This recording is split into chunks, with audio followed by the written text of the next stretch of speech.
So this Battletech question's for the technicians out there, those of you that like to tinker, experiment, perhaps play some variants. And we're going to be looking at the Centurion. This was a question from my blog.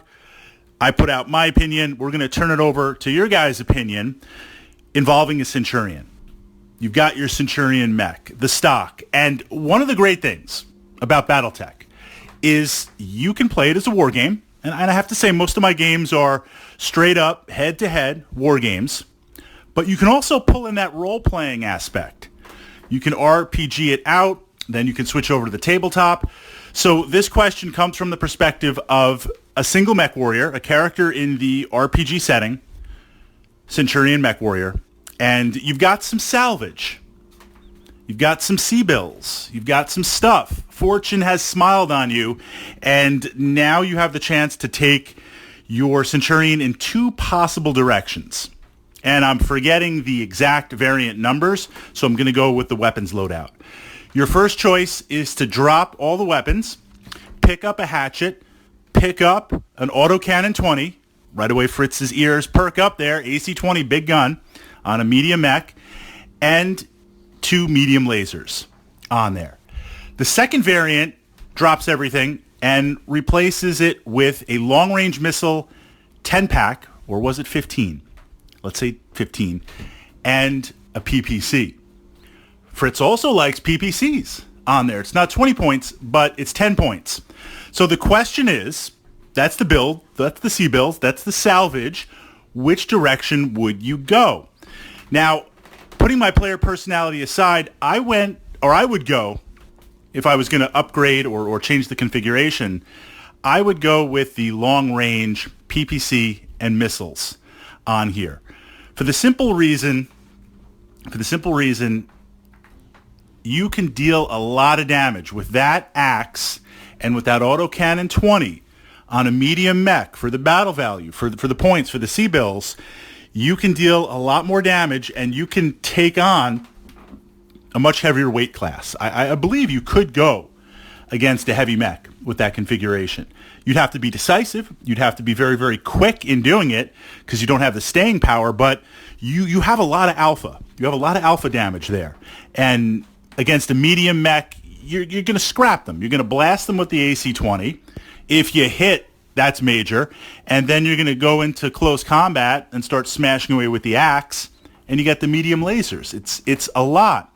But the challenge here is, and this was the unknown, what are the other, the RPG's a Lance, 3 or 4 other players on there. What other mechs are they playing? You have to get in there. The game master, the opposing mechs, whatever it's going to be, nobody's going to let you waltz up. And this is the challenge with the Hunchback, why we often see it as a bodyguard mech to a similar heavy mech or a long-range capability mech, or it's a good blocker mech. The idea is, as you go in, you're going to be taking some heat. No one's just going to let you walk in there. So are there other elements in the Lance, other mech warrior pilots that are going to be able to back you up and switch the strategy of the Lance to essentially accompanying you in? You know, you're like a giant, powerful bomb, but it's got to deliver. You got to drop that bomb on the target. A lot of fun. And I'm tempted to go that way. But tactically, you're focusing in one area.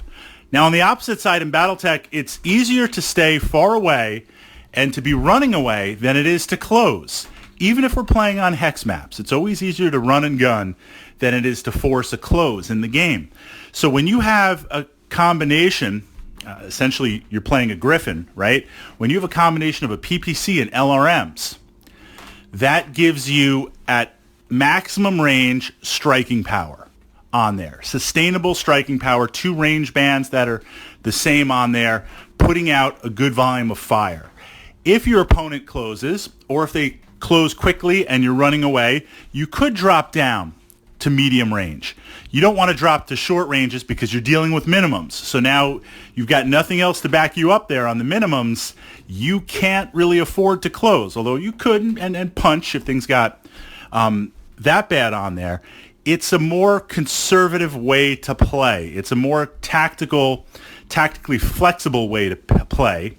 And if you don't have a dedicated LRM fire support mech, if another one of your lance mates is not like an archer or a longbow on there, you do pick up the possibility for indirect fire, which if it's Lance versus Lance and you're not dedicated, I wouldn't say Lance versus Lance, I'd even go with dedicated indirect, but it's a nice little option to have, especially if one of your Lance mates is a light, that they can act as a spotter. It opens up more tactically. It boosts the firepower, it pairs it better, turns you into essentially a Griffin on there, and it will be more well-rounded to play. That was my thought on it. Which direction would you guys go in?